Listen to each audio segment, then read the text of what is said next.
The mission itself in Iraq, it was initially tough because I'd left home when my third son, just about right after he had been born. I felt very guilty about leaving my wife with 3 young children. It just so happened that I was a duty officer for the following day.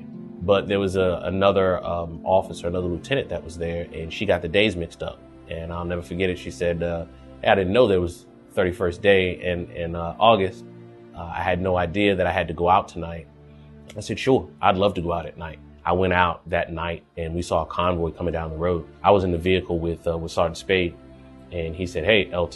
He was like, watch this convoy coming up the road. I was like, what do you got? And he was like, I just got a feeling, I got a feeling something's gonna happen. And sure enough, an IED went off and hit one of the 18-wheelers. So as we set up a perimeter around that truck and Sergeant Manning had hooked up that winch to the truck, all of a sudden someone launched an RPG. But when the IED initially went off, it just shredded the gas tank of that 18-wheeler. So the entire time, gasoline was pouring down the road, just guzzling out.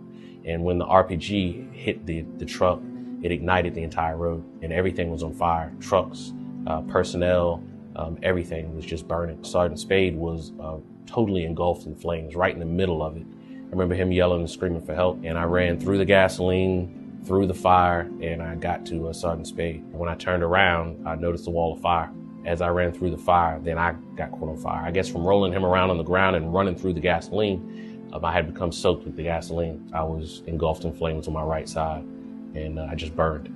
And I thought initially my clothes were on fire, and I realized that it was my skin that was on fire. I continued trying to put myself out, and finally I went back to the ditch that I originated from, and I jumped down into the ditch and just kind of buried myself down into the ditch. The medic there was in such shock by seeing us pretty much smoldering, smoking in the middle of the road that he couldn't even call out the 9-line medevac.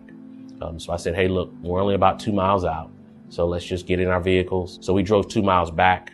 I went into their cache and they began treatment on me. They put me in a medically induced coma, and then they flew me to San Antonio to Brooke Army Medical Center. I remember waking up and my wife and my father were there in the room with me. I'd been burned about 30-something%, maybe 33, 35% of my body, mostly on the right side. Full thickness burns, but 3rd degree burns, some of them down to the bone. Skin grafts, multiple skin grafts.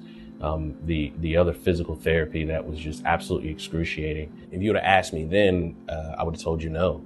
I'm not going to fully recover. I'm never going to get, a full-time job. I won't be able to support my family.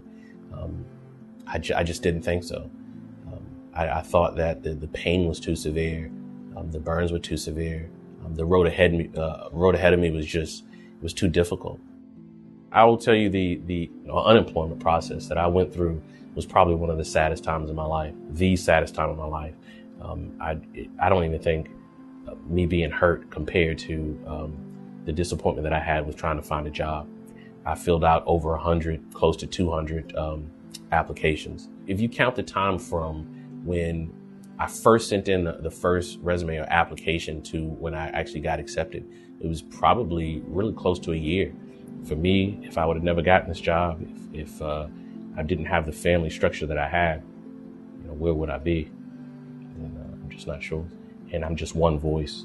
So if you hear me, times mine by a couple thousand, and you'll get what the climate is for the injured soldiers in America.